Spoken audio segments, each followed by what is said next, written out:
Hello, my name is Felipe Souza, and today I'm going to be giving you an introduction to psychology, the schools of thought that are part of it, and its research methods. Now, what exactly is psychology? It is defined as the science of behavior and mental processes, and, contrary to popular belief, psychologists are not only interested in how to cure and describe all the psychological disorders that exist, but they are also interested in the daily, everyday processes that occur, even without anyone noticing them.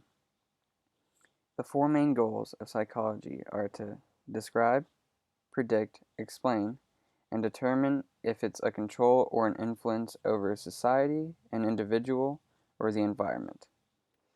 Psychology is divided into several different schools of thought. Let's just start with a few people that actually founded these schools of thought.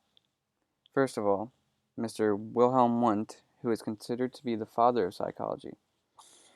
He used scientific methods to study the fundamental psychological processes, such as mental reaction times in response to visual or auditory stimuli.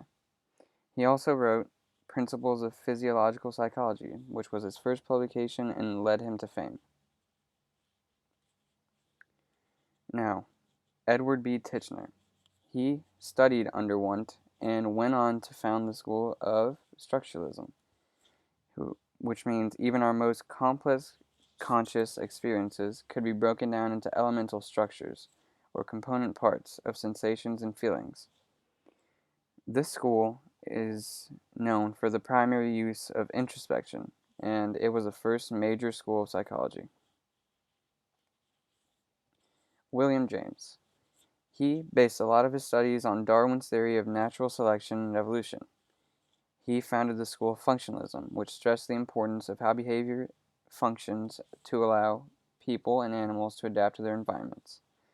Unlike the structuralists before him, functionalists did not limit their methods to introspection.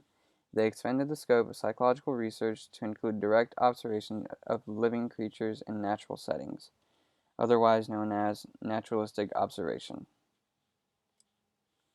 Sigmund Freud, the most famous of all psychologists. He was an Austrian psychologist who was studying the behaviors that were hidden from a person's conscious awareness, otherwise known as the unconscious. He founded the school of psychoanalysis, which emphasized the role of unconscious conflicts in determining behavior and personality. He also believed that most human actions were motivated by unconscious conflicts that were sexual and/or aggressive. He also believed that traumatic childhood experiences, or any childhood experiences, determined who the person was going to be as an adult. Carl Rogers, who founded the School of Humanistic Psychology that emphasized the importance of self-determination, creativity, and human potential. As opposed to psychoanalysis and psychoanalysts, humanistic psychology put more emphasis on the conscious aspect of the mind and what it could bring about in society. Another person that played a role in this school was Abraham Maslow, who created his hierarchy of needs that shows what the humans need to survive and thrive at their utmost potential.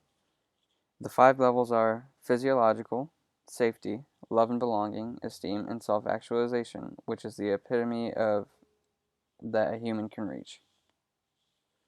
John B. Watson, the founder of the School of Behaviorism, who contended that psychology should focus its scientific investigations strictly on overt behavior, which are observable factors that could be objectively measured and verified.